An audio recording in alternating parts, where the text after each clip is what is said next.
You're listening to Parasearch Radio, news, views and reviews from the world of the paranormal from across the UK and beyond.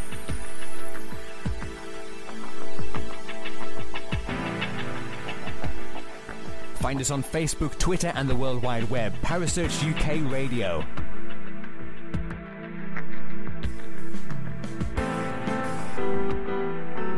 Parasearch Radio, broadcasting to the UK and beyond.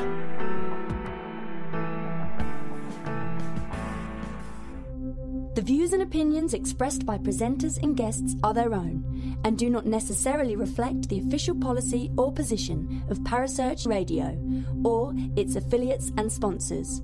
Listener discretion is advised. You're listening to the Supernatural Chat Show with your host, Sean Cadman, only on Parasearch Radio.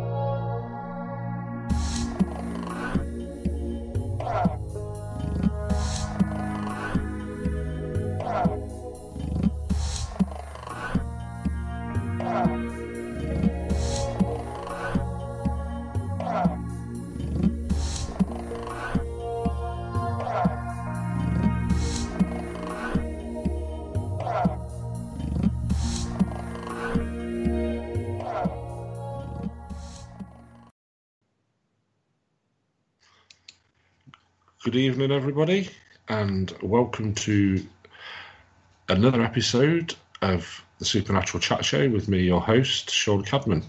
Tonight's guest is he's absolutely awesome guy. I spent some time chatting with him at last year's Paraforce convention. He's also going to be at this year's Paraforce convention, which is in Skegness, for those of you that don't know, at the Village Church Farm. And the dates are the 29th and 30th of September. And without any further ado, I'd like to welcome Jason Day. Hi, Jason. Are you there? Hi, Sean. Thanks for having me on the show. No problem, mate. How are you? Not too bad. Not too bad, thanks. Good. Just for the listeners who don't know too much about you, I think most people know who you are, but if you just explain what got you into the paranormal in the first place and what you've been up to recently. All right, let me have a think about it. It's going back a few years. Well, basically, I started off with sort of generally sort of into sort of horror films, really. I used to watch the old Hammer Horror double bill on BBC Two. I think it was on a Saturday after Match of the Day when I was young. That won't mean a lot to the American listeners or anything, but maybe some of the older British listeners might know. So I was into kind of your Hammer Horror films, your Christopher Lee and Peter Cushing, all that kind of thing. I was sort of watching them at an age when maybe I shouldn't have been, maybe a bit too young for it, give myself nightmares. And I was kind of generally into that. And my brother was in the army at the time, and I think he was in Germany, and he came home on leave, and he left a book kicking around, and it was the Jay Hansen book, The Amityville Horror. And so I just kind of picked it up because I've always been into reading. Again, maybe a bit too young to sort of be reading it and not have effects on myself. But it's based on a true story, obviously, and all this. And then I just started reading that, and I thought, wow, this kind of stuff really happens. And then I kind of caught the bug from there.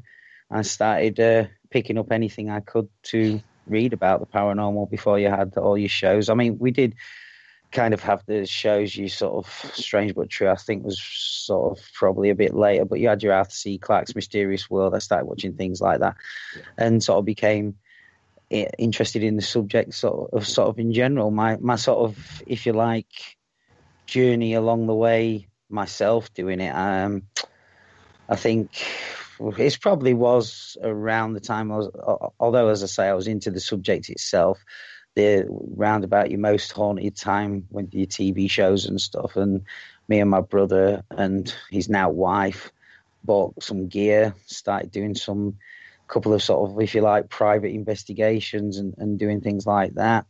I then was, let me think, came onto the internet, was listening to some of the internet radio shows. I just actually submitted an article at the same time to Paranormal Magazine on the off chance, the original one, when Alison Jordan was editing it. And I just sent an article on the off chance, as I say, because I'd come across the magazine. And she got back to me and said she would like to publish it. And I became the longest features writer on that magazine for about nearly 2 years, I think. And along the same time, as I say, I was listening to a paranormal show. It's called Pulse. It wasn't the Pulse that's around now. It was a different one. And I was in the chat room and somebody kind of recognised my name. The guy who did the show, his wife, because they had an interactive chat room, and recognised my name from an article. And I thought, well, who does that? I mean, half the time you don't even sort of remember who wrote a book, but for some reason she sort of caught my name in the chat room. They asked me along if I would do, at first it was kind of a review of books and films and things, paranormal stuff on the show, because they had the host, Lee, and he had a co-host. And then his co-host left and they asked me if I would co-host with them. And I became sort of, if you like, the antagonizer, really. He would have the guests on. He had some well-known guests on, like I think Kieran O'Keefe and Derek Accor and people like that. And I would sort of be the one to prod him. He would be the sort of nice, good cop, if you like, and I was the bad cop. Went from there then on to do the White Noise show with Kelly, my wife, on the internet as well.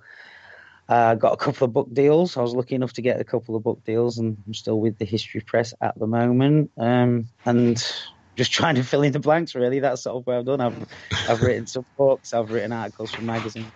I suppose the one I'm most kind of proud of magazine-wise is I got to write a couple of articles for Fate magazine in the US, and they're around about their 70th year now. They're the sort of longest-running sort of paranormal, spiritual sort of magazine. And people like John Keel, who investigated the Mothman, and Brad Steiger, he's written about 170 books. They all sort of cut their teeth, if you like, with that magazine. So I was really proud to sort of get a couple of articles with them just for the history of the people that had written with them.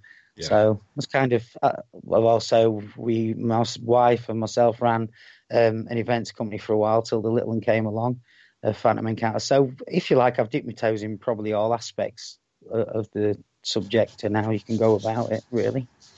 What do you prefer? Do you prefer writing or investigating?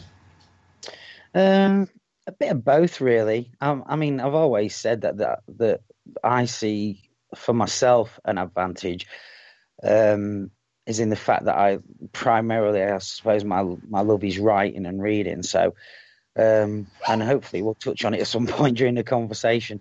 With all the drama and basically crap that goes with the paranormal, I can kind of walk away from it at any time.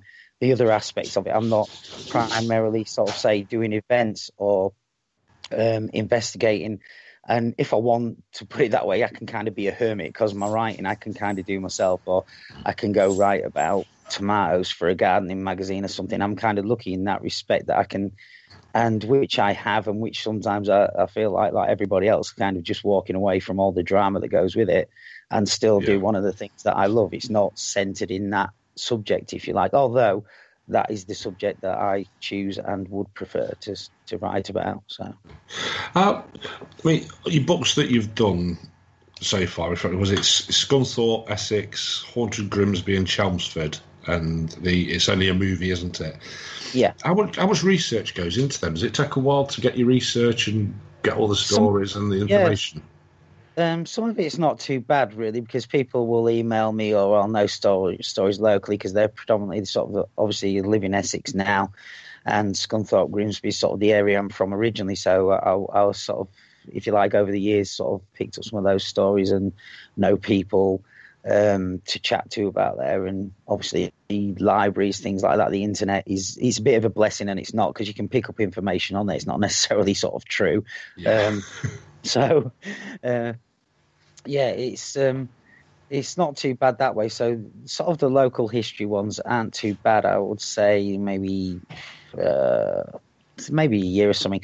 The movie book, that took me about 3 years to do that. That's for one thing, it's a thicker book, but also that took a lot more doing, because obviously.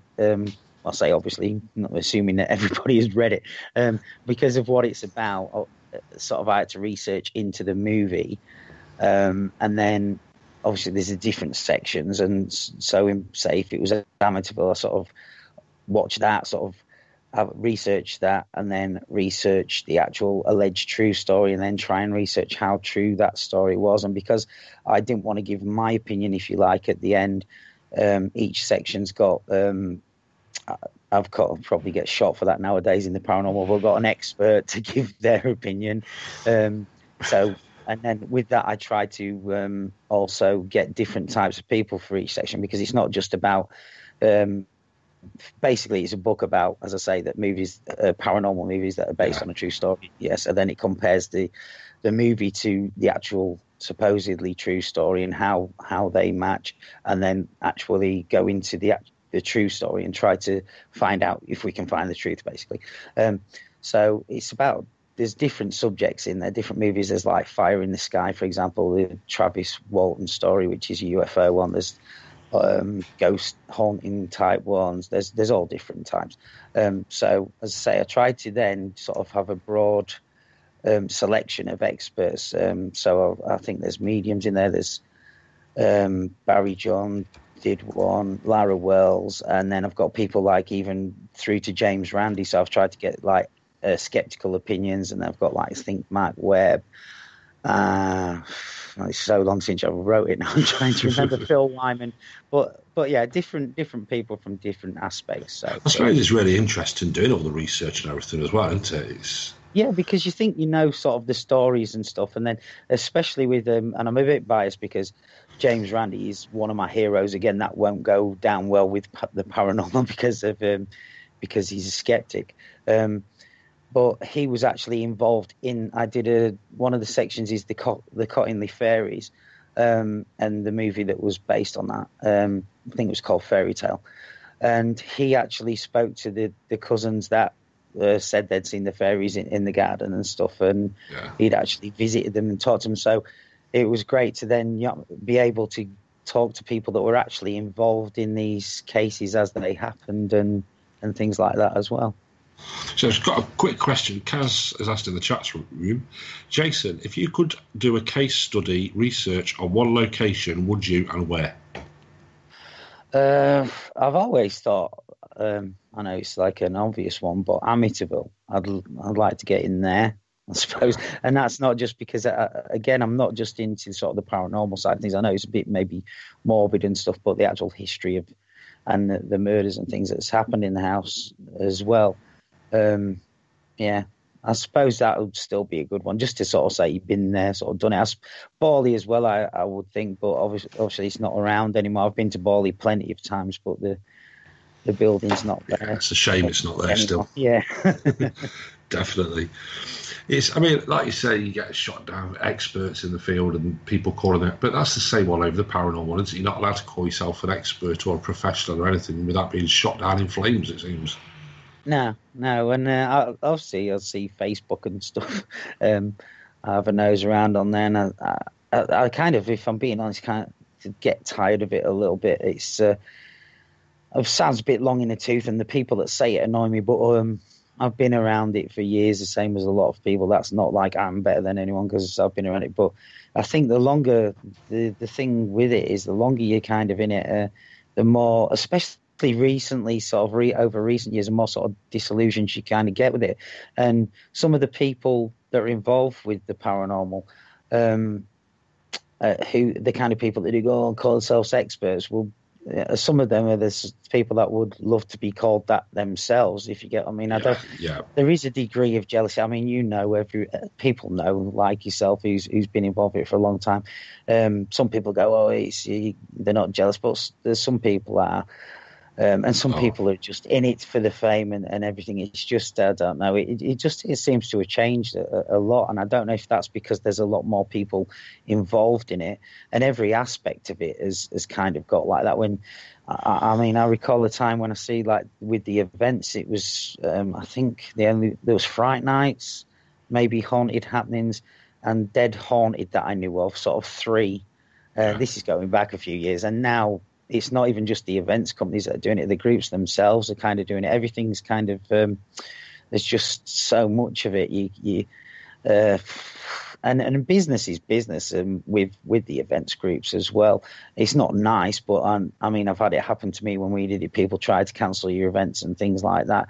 But it's not just a paranormal problem. It's kind of a business thing, really, isn't it? I mean, at the end of the day, people are just trying to sort of make money out of it, aren't they? So it's definitely seen. I mean, even over the last 10 years, the amount of changes that's gone off, and just the whole paranormal world seems to have turned on its head. Everything, like I say, there's so much jealousy and anger towards each other. It's absolutely crackers. And you can't win either when people are, I mean, and again, I'll be my first to hold my hands up to it. I've been that person, and yeah, put it bluntly, slagged people off and things off and stuff like that. But when people do try to, if you like, get together or to form some sort of bond or something, and then that's just jumped on. And again, like I say, just in case people go back and look me up, I have said on my shows and stuff before, this power unity thing will never work and stuff. So it's the same with kind of like now, for example, people, just for an example, where people will go like, orbs rubbish or not, and yeah, I'll go, orbs are rubbish. But when they first started Almost Haunted, and you could see the little orbs, that was the first thing I did. I got a camera. I'm like, wow, it's an orb. Yeah. So people, again, jump on people that are maybe not, and it's not an expert thing, but just not maybe that far along their journey themselves to know that or realise that or anything. Yeah. So I think there seems to be a distinct lack of nice explanations for things. Put it away. People, like you said, they just seem to jump on anything. Like an inexperienced investigator will post something up, and it's like a sudden witch hunt. Yeah. Instead of being nice and explaining, well, yeah, look, but this has been shown through this path and blah blah, they just dive on them. It's crazy. Yeah. And then people again will criticise. People don't. We don't share our find. People don't share the findings and everything, but they can't because they can. There won't just be that's and I get it, because sometimes if somebody says to you, no, that's not paranormal in my opinion, and then sometimes they'll get jump back and go but yeah, people will even people will say, oh, why don't we all share our stuff, and well, yeah, that's why, because say someone will show a picture or something and straight away, oh yeah, that's a load of old toss or something. Yeah, it's one of my biggest bugbears of the paranormal at the minute, that people, even going back 2 or 3 years ago, people seem to share stuff that we're getting on investigations. There'd be videos, photos, EVPs, everything on Facebook that people were getting, and it just seems to have died off now because people are so worried about being attacked for what they're putting up. I think it's such a shame, because there must be some good evidence out there that people just too afraid to put up. Yeah, and I don't know why it's like it is. I don't know if it's because, say, maybe now there's money to be made, or you can get yourself on the telly and things like that. It could be a case of that. And I know I've known people in this subject that I know that's their main thing was to get famous, get on TV. And what people don't realise is it doesn't really matter how, if you like, famous you get, if you want to put that tag on it, that you're not really that famous, even if you're at the top of the heap of the paranormal. I mean, I suppose like anybody else, I'll talk to people that I know that are not into this, and I'll go, well, say, for example, Derek Acor or something, and even though he's been on telly on different things that aren't paranormal, they'll be like, who? Unless people are into it, you'll only get famous with the people that are into it, which isn't a massive majority of the world's population. So you're never going to get sort of the fame that you want, even if you're the most famous person in it. That's it. You're famous within your own world, sort of thing, and not world famous, but your own little world. No. I think your wife's put something up here. She's put, remind Mr. Day that he is conducting research on an ongoing multi-generational haunting in Scunthorpe. Yeah, she would put something like that just to tax my brain. Just so that now I have to try and pull some facts out of the back of my head. Yeah. What she's talking about is it's in the Scunthorpe book. It's a family house. It's my old family home, to be honest. My sister lives there. And I knew she would do this to me. Thanks, Kel. But yes, I think the first thing that sort of happened is two kind of bigger thing to go into to massive sort of lengthy details with. But what she's talking about is the first sort of paranormal incident that happened was like in the 80s and stuff. And that was with my mum, she's since passed like years ago, but so. And then it's gone into the generations, as in this. It's always been a family home, like I say, since the 80s. And then my sister's seen things, I've seen things there, and my dad has. So there's kind of two generations, and then my sisters or kids have grown up there and stuff, and they've seen things and have had things happen there as well. So, and that's kind of an ongoing thing. That's kind of interesting. I know people. It's obviously interesting to myself because it's got things to do with my family and stuff. And then again, people might go, yeah, well, it's you investigating your own thing, if you like, your own sort of family and stuff. So you can't be impartial and things like that. I know you'd kind of get that opinion from people because, as we've just discussed, that's what people like. But it's interesting. It would be interesting to me even if there wasn't some sort of direct involvement, because, as I say, it's kind of a generational thing. It's gone on for so long, sort of in fits and spats, if you like, and is still sort of going on now. So, I mean, I suppose any haunting where there's over the generations, different people have seen things sort of tied to the same address is going to pique your interest, whether it's family or not, isn't it? Yeah. Well, there's even like with that, as I say, my mum experienced some stuff there herself. And as I say, she's passed away late 80s, and sort of my sister's seen my mum there, so that's like another aspect of it, which is not weird but interesting, because so somebody that's experienced a haunting there is perhaps haunting that place themselves now. So there's lots of different aspects to it. It's kind of trying to not pick the bones out of it. It's getting all the data together, and I'm one person that will never sort of, in that respect, with like my books and things, if I get a story off somebody, I could maybe go, yeah, that's a load of old toss because I can give X, Y, or Z explanation to it. But I won't do that unless somebody asks me, because to me, it's not for me to take their experience away from them. If they believe this has happened and it's a good thing for them, or sort of like with that example where my sister sort of finds it sort of comforting that she thinks there's family around, that her mum's still maybe around, her dad's still around. That's not for me to take that away from her. And that's the other thing that I enjoy on a little sidetrack. About the writing thing. It's not for me to question these people's stories. I just want to pass them on, and that's how kind of then people that are into that kind of get to then carry on investigating. If we don't pass these stories on from these locations and things, and then nobody will know about it, and then you've got less places to investigate, and if you like, then keep sort of collecting that data, etc., and things like that. Yeah, I mean, like you said, sometimes when you hear these stories and people tell you things that they've either seen or experienced, and you think, I mean, we've all done it. You think, well, what a load of rubbish. But it's my personal. It's not our place to put them down or say that to them. No. And I think as we've been talking about as well, then we sort of and who are we to sort of be the experts? Then, if you like, if we want to kind of go full circle with that sort of conversation, it's not. Yeah. And this truth be known, we can't prove anything anyway. Nobody can kind of prove anything with it's another thing that if people have heard me talk before, I've said it a million times and probably bored of hearing me saying it.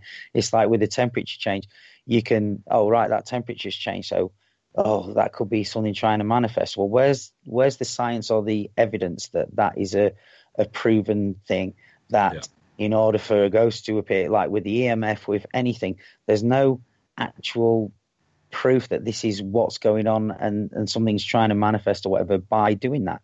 You're just taking a reading. It's all theory.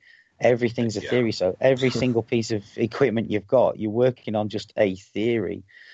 So it doesn't matter what you collect with what kind of equipment, you're still working on theory, because all somebody's got to do to you is go, right, well, so where's the evidence that a ghost, when it's trying to appear, the temperature changes? Well, there isn't any. So exactly. I've said this for a while now. It's okay. Everybody said, "Oh, I know this for a fact. This is a fact. That's a fact." To me, in the paranormal, there's no such thing as a fact. It's all theory, because we cannot prove anything beyond a shadow of doubt. No, and I think that's the thing with me as well. Why it's always sort of I've sort of enjoyed it, because it's not about, for me, trying to prove anything, because as we said, you can't. So it's all well and good to go out there with your whatever you're taking, your K2, whatever, and then you take readings and everything, if that's what you're kind of doing, and you enjoy doing it, you enjoy going to the places, you're trying to find something.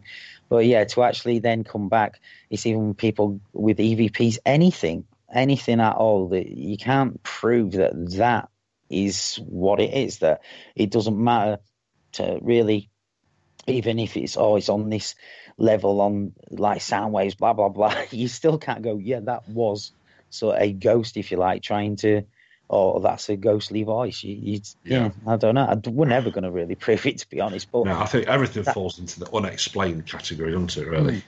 Yeah. What's your thoughts on tech on an investigation? I've got plenty of it, and I've used plenty of it, but because I kind of, as I say, when I sort of came into it, I was reading Harry Price, people like that. Peter Underwood is my all-time hero on the investigating side of things, because, as I say, in their day, if you like, they had they put talc down on the floors to get footprints, or scrunched up newspapers to hear if there was any sort of noise of anything walking on it, bits of string, things like that. I'm not saying that's what I do, but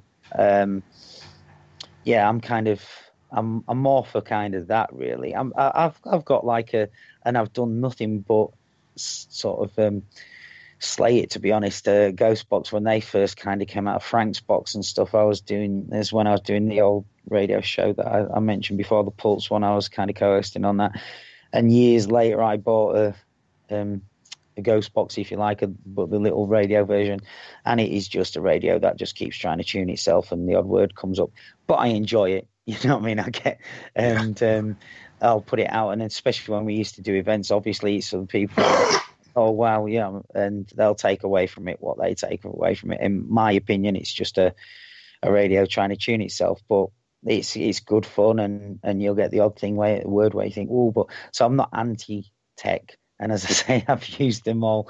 But to me, it's more about being there and trying to experience something. So you're listening for something, looking out for something, scaring yourself, if truth be known.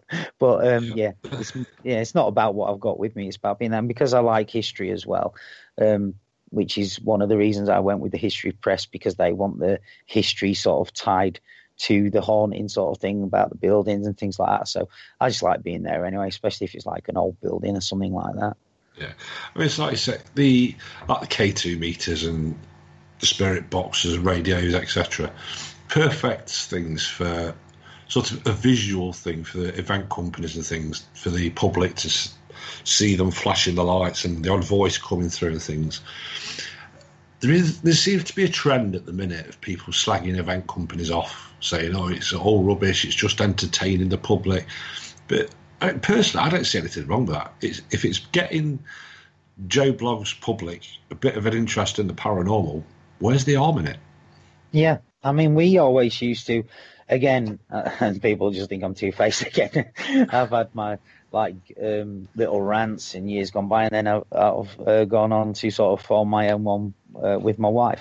But we always insisted, and I'm not going to take credit for this. This was Kelly's, in case she is listening to me on the radio. It was her idea, because we made the decision that when we formed our event company, that Kelly and I was all for it. She said, we are going to call it, in any advertising, anything of our events, it said a paranormal investigative experience, because you aren't getting what you're getting if you sat in a house, which actually isn't as good as an event for interest, because you know yourself, you can sit in a hallway or something for about 6 hours, bugger all happening in somebody's house, and you think, why am I doing this?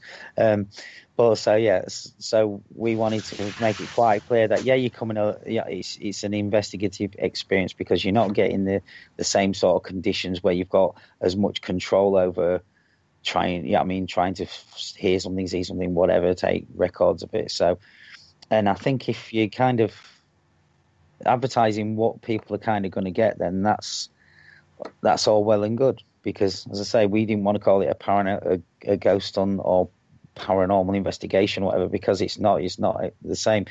As I say yourself, you obviously will have done it. You'll have done the private stuff and then been on events and done your own and stuff. So it's two totally different things. So I think as long as they're sort of upfront about what they're getting, I'm not going to say, I condone it if people are slamming doors and nobody knows about it and they go, ooh, but if you're going on an event, you've got to, in the back of your mind, think, they may do that, because at the end of the day, an event company, whether they do it or not, is, again, that could be somebody's living. So if they do an event and you've got people that are sat there for hours and nothing happens, they may think, I'm not doing another one of these. And I know people that are into it, and you investigators that go on them will probably be shouting at me at the moment now, but they have also got to take into consideration that there will be people who will maybe go on these events that's not done anything like that. They're just going along to see what it's like. And they've got to go, a business has got to try to get somebody to come back. As I say, I'm not condoning it, because, to be honest, I'm not bothered either way. It doesn't really affect my life, if I'm being honest. But I am just being honest, you know what I mean? So if somebody does that, it's no skin off my nose if they fake something to try and get people back, because they may be just running it as business. I think one of the problems with the paranormal, and again, not making myself very popular, is I'll include myself in it. We take ourselves far too serious with this stuff. Yes. Sometimes. Honestly, I think that's one of the biggest problems with it. I completely and utterly agree with that. I think a lot of people in the paranormal just seem to have lost the sense of humour. Yeah. It just, to me, it's like, you do what you want to do, let everybody else get on with the way they want to do things, have a laugh while you're doing it. What's the point in doing something if you can't enjoy it? Yeah, I totally agree. And as I say, that's it. And it has, we just sound like two old men whinging, but it has definitely just seems to have got worse and worse. And to be honest, I mean, this is maybe the third show that I've done in years now. And funnily enough, I mean, it's maybe down to you guys who invited me to do the talk, but because they've all been this year. But I've got other things on in my life as other people are, but I've kind of tended to distance myself. But I'm nowhere near as sort of active or as I was years ago with it. And again, sort of, it's all right for me. I can take myself away from it, but keep myself in it, if you like, with the writing. Yeah. But to as I say, with the events and things like I'd maybe go along to people's events and things like that. But yeah, I've kind of distanced myself from it to an extent because it has kind of got so bad, really. I mean, it can get you down quite easily, especially on Facebook, every day when you're seeing everything that's going off and all the arguments and rants. I think it can turn you off the field altogether. Yeah, and there are, and it's a shame because there's people that are far more into it, and I'm not saying it's the be all and end all. And I know some of these people in it, but it's been sort of their passion. They've been in. It's what they do, and as you say, they've been not. I wouldn't go as far as say bullied out, but because of the way things are, and they've lost some good people as well. It's not just it was their hobby and that. There's some people that kind of know their stuff and they've turned their backs on it. It's a shame, really. It is, definitely. Lighten things up a little bit. When you was doing your radio show, White Noise, you interviewed some amazing people. Obviously, James Randi, Lorraine Warren, Kieran O'Keefe, Mr. Felix, Jason Cole, to name a few. Who was your favourite interview you did, and why? That's a good question. It's a tough question. It's a good question. Out of total bias, well, I'll kind of narrow it down to two. I can't really narrow it down to one. Out of total bias, and I wouldn't say were the best interviews, as in the best for the show. I mean, Neil Arnold we had on a couple of times. He's a well, he didn't like to be called a cryptozoologist, but I'll call him that. And he was a brilliant interview, and he come out with some really funny stuff. And he's a great guy. One of a few friends that, I mean, I would say I've got a few sort of friends that I would regard as friends within the paranormal that haven't been two-faced and things like that. And some of them don't even agree with where I come from, but they're actually good people. So I'll say they're sort of few and far between. But he's actually, a friend as well. And now it made me think about it. I haven't spoken to him for a while. But he's a really good interview, really funny, and just blunt and everything. But as in sort of fanboy, if I want to say that word, would be James Randi, because I have noticed, I came into this, as I say, through the films and things like that, and a complete sort of, wow, this stuff happens, as I say, from when I was a child. But as I started progressing through it and getting into sort of, and having to become, if you like, the agitator on the Pulse show, so I was looking into the skeptical theories, like your Persinger experiments with the God helmet, all that kind of stuff, your idiomotor theory with the Ouija boards, all this stuff where you can explain this stuff. Yeah. And I think anybody that is one way or the other, skeptic or believer, really does need to go the other way and look into the other side of it. This is the only way you're obviously going to get a kind of balanced view. So I found myself going down the skeptics route, and Randy gets a lot of bad press, obviously, from mediums and things like that. I do believe he hasn't got an agenda. I do believe he's a true sort of skeptic, not a debunker. And I may be wrong. And he's a nice guy anyway. I've spoken to him several times, but I will say that was when I first ever spoke to him, and we communicated sort of afterwards a little bit. But yeah, from the sort of, if like, fanboy thing, it was, oh, crikey, I can't believe we've got this guy on the show. And the same with Lorraine Warren. I won't be two-faced about it. I wasn't Lorraine Warren's biggest, or the Warren's biggest fan. But again, to have a name like that, like Randy as well, that's been doing their stuff, like his skeptic side, and Lorraine with the investigating stuff side, for that many years, to get to sort of the biggest names, if you like it, worldwide sort of, that was really good, because I couldn't believe how we got them on the show. And I must say, James Randi was one of the first we got, and I think that helped our momentum then, because we were contacting people. I can't remember some of the names, but I can't remember what his name is. Really, actually, quite famous in that side of things. But the guy who edits, who does Skeptic magazine, so he came on board, and we managed to get Richard Wiseman, that people have probably heard of from the Skeptic side. So I think once we got a couple of the really big names, then other people were like, this show's maybe credible. You know what I mean? So yeah, that really helped. I mean, if some of the people knew that we did it in a spare room at our house and didn't get paid for it, that's the reality of it. But yeah, it did. Yeah, getting a couple of the big names sort of really helped us. But then it is kind of a double-edged sword then, because we kind of made a rub for our own back. We sort of went through basically all the people at the time, apart from a couple of notable ones that I can't go into.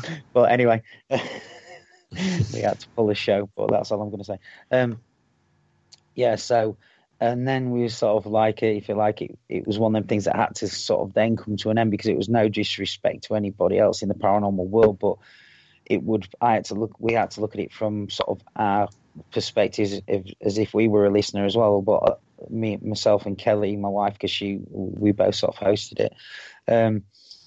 It was like, so where do we go now? If we get Jim Smith from Scunthorpe Paranormal, nobody's gonna, not nobody, that's not nice, but yeah, I mean, we're going from, say, Derek Okora to sort of local investigators and things. People aren't, they're going to expect more than that, but we'd kind of ran the pot dry, if you like. We did sort of 4 or 5 seasons, and yeah, we'd kind of been through virtually like say, with you, as you say, your most haunted and stuff. You had Jason Carl, Phil Wyman, we had Ian Lawman, we had just about everybody at the time who had been on these shows. And obviously we didn't get the sort of your taps or whatever, Jason Hawes and stuff. But from what we could pull, and we'd done that with all of the subjects as well, because I've always looked at the paranormal as like your UFO, spontaneous human combustion, anything that can't be explained, and we'd gone through all those people as well. We'd had like Stanton Freeman, who's like a big name in UFO. So we'd done the rounds with, and as I say, we'd had Neil on there. We'd had I think Rich Freeman. We had like quite a few of the crypto guys. We'd kind of done everything that we could. So yeah. Is it something that you look at starting up again at any point, or that interests you to do again? It's finding. It would be finding the time really to do that. And again, it's. I'm not saying we were the only ones, or the first ones, but I would definitely say we were one of the first ones to have that kind of success with getting people like that on the shows. And then people, I mean, even whilst we were doing it, then people were getting if you like, celebrities or well-known names or experts, whatever you want to call them, without offending anyone in the paranormal. So yeah, again, and then these shows people were sort of doing the same sort of shows again, and there's shows like that out there. We won a couple of awards for what it's sort of. We won I don't know what it was, IPAA or something, International Paranormal Swing Awards. I don't know, it's from America. So Kel wanted to slap me around because I won best host, and she was like, "I'm not just a co-host," so we were kind of equal. But and we won best show, so that as well 1 year. I can't remember. Like I say, we did sort of 4 or 5 seasons, so we did all right out of it. But yeah, I don't know. I don't know if it's another one of those things where there's people doing it now and maybe doing it better than we did. I would like to say people maybe listened for us, but it could have been for the guests or whatever. So I don't know if we had some sort of fun. We didn't do bad numbers. But yeah, again, it's all the kind of work that goes into it. It's a bit like the events thing. When we ran the events thing, it was a lot better when after you've done it, it's like, yeah, it's nicer to just go on one where you haven't got the worry. A bit like this, it's nice to just come on and then just chat away to someone else than having to do all the prep for it and worry about whether I'm going to lose connection or my Skype's going to go mental or something like that. Which it often does, yeah. Skype's not the most reliable thing. No, definitely. So this year, we're very honoured to have you talking at Paraforce UK. Can you give the listeners any hint as to what you were talking about? I know you've mentioned you want to talk about something a bit different this year. Yeah, because obviously I was there last year, and I'm honoured to be asked to do a talk, to be honest. And it was good last year because Tom Warrington did a talk and asked me to do one with him, and I really enjoyed it. I do obviously like the sound of my own voice, but from doing it just gave me a taste of it, and that was like I say, I was very pleased that you'd asked me, because I haven't done I do the odd talks now and again. Like I say, I've distanced myself a little bit from it, and when I sort of dipped my toes back in again with doing the talk, when Tomo was gracious enough to ask me to do the one with him, and I've forgotten, I missed it a bit really, and so it was really nice to be asked to do it. And obviously the talk's sort of centric to the paranormal and stuff, and with then yourself and Viv deciding to sort of try and add the cosplay aspect to it, I thought, well, with the kind of it's only a movie type thing in my head as well with the book, I thought maybe it would be good to try and incorporate some sort of movie thing, paranormal movie type thing, to sort of incorporate both into the talk. I was thinking of doing cursed movies and stuff. That's where I'm at. I've started to dabble around a talk with that. I think that's maybe where I'm going to go. So it's because obviously people are going to be talking about hauntings and things like that. So it's slightly different. Yeah. It'll tie in the sort of cosplay movie type thing as well. And yeah, it's like that maybe. That sounds interesting. That one does. Yeah, I mean there are the obvious ones like. Yeah, when I say obvious now, I've got to think about it. You Poltergeist and things like that. But I know of a couple that are not necessarily paranormal movie sort of based curses. So I'm going to go for something maybe a bit more not as obvious, really. Yeah. Definitely looking forward to that. What's your thoughts on conventions? Do you think they're good for the paranormal? Yeah, well, I'm a bit of a geek, obviously, if people have seen my Jedi stuff. So, and that's another thing that I've always sort of been into, not just the Star Wars thing. Conventions again, I haven't been to as many as lately with having the little one. But yeah, I've been to quite a few, like your movie ones, your comic ones, and stuff like that. So I don't see why not. Really, it's a similar sort of thing.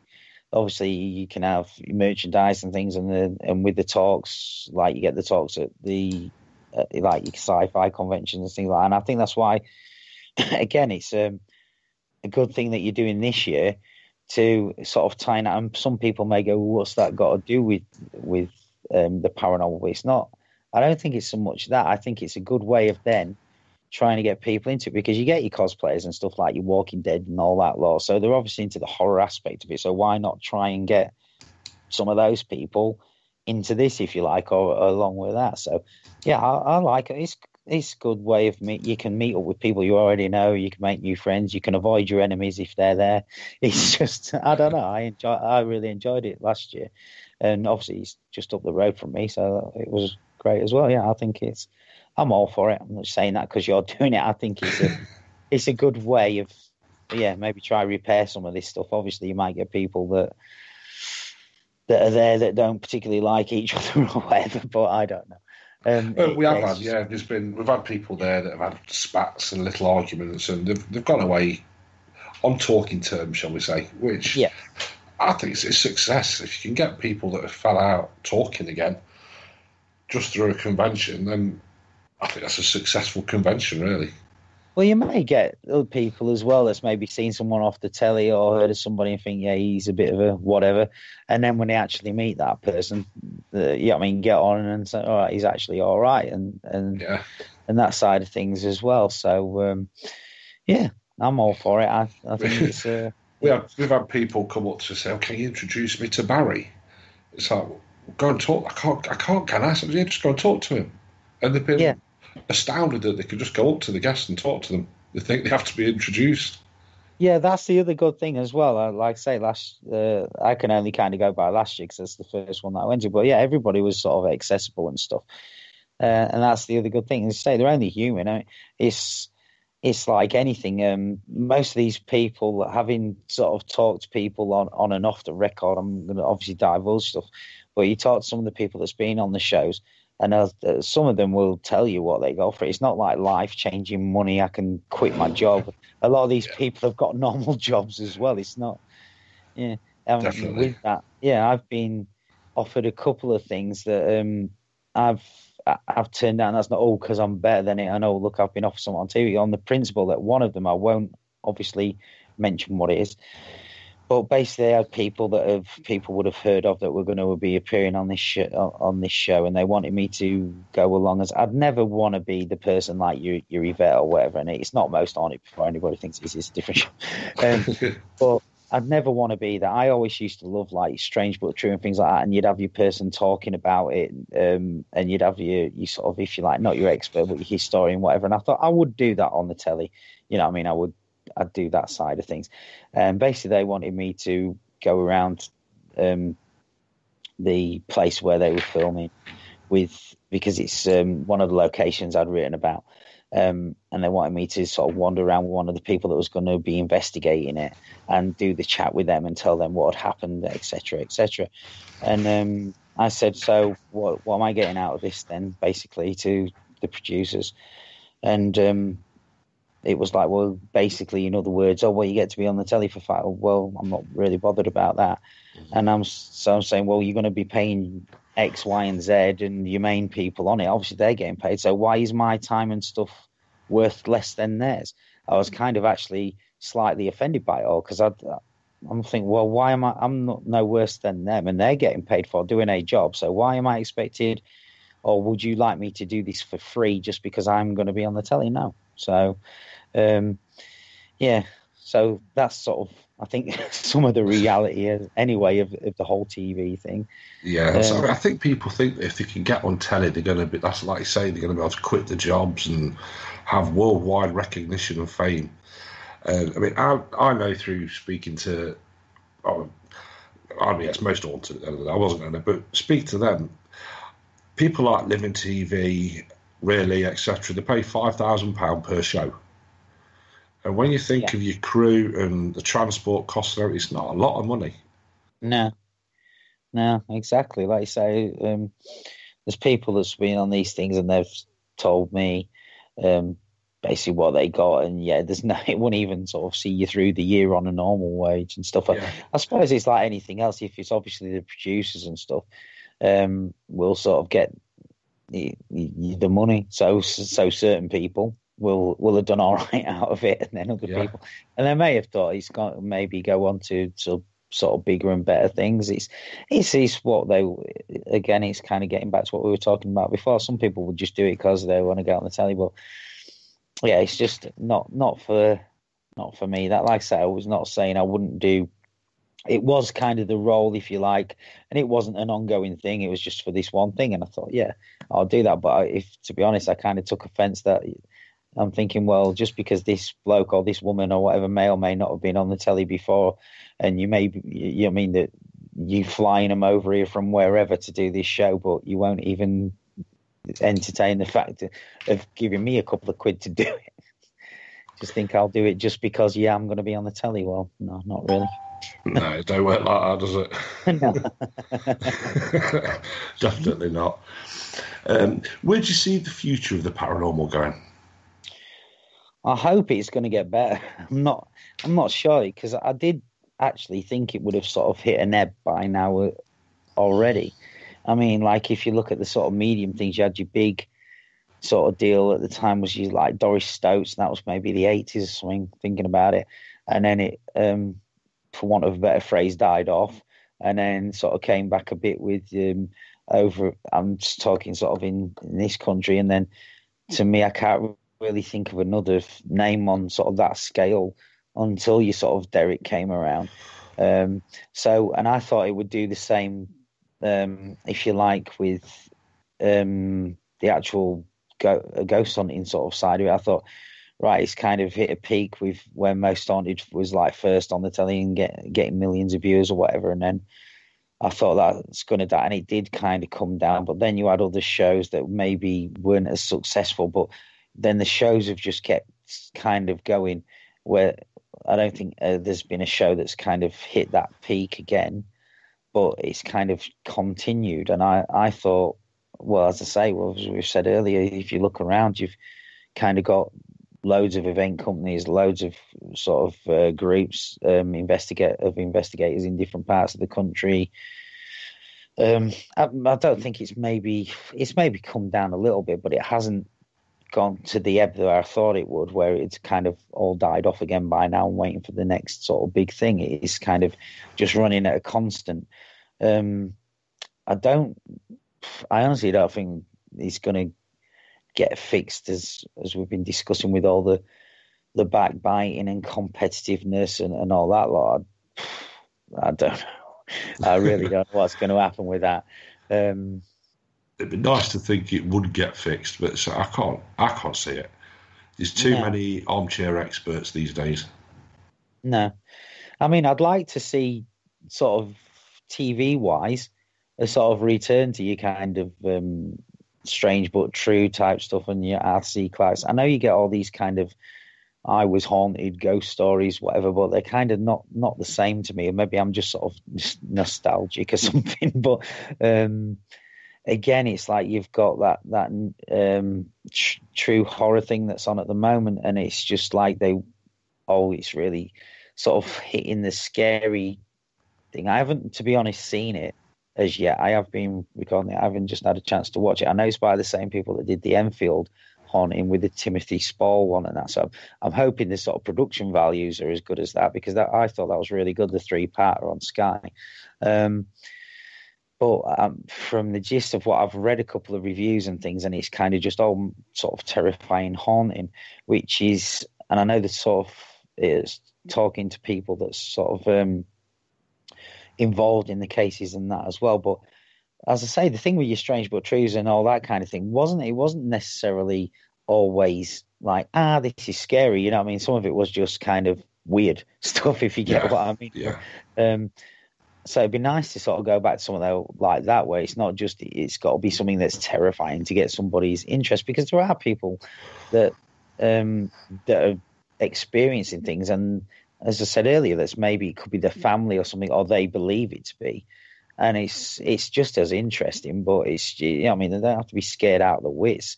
Yeah. So and it's just sort of, that's what you kind of get off at the moment, and it's kind of just the sensationalist sort of stuff. Yeah. Have you seen the latest? What it's like? It's on Channel 4. Is it True Terror, True Horror, or something?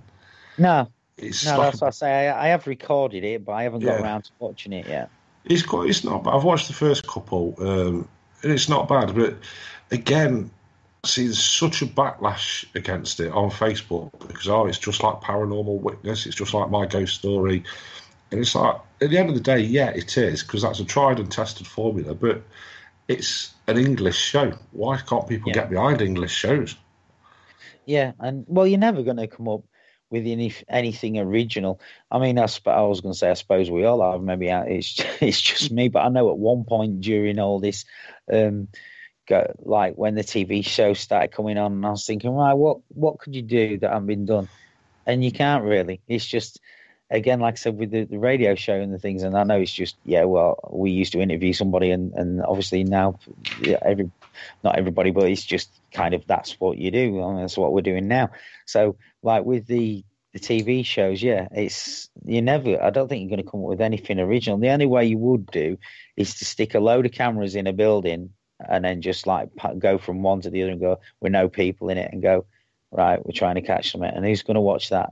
Nobody. Yeah, that's it. I know people keep saying, you need to have a more factual program on, but people aren't going to watch it.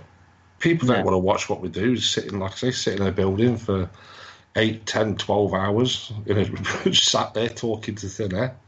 Yeah, exactly. Yeah, it won't get the viewers. Let's go a quick announcement. Following my show, we've got Penny with Haunted Histories talking about the Valence House tonight.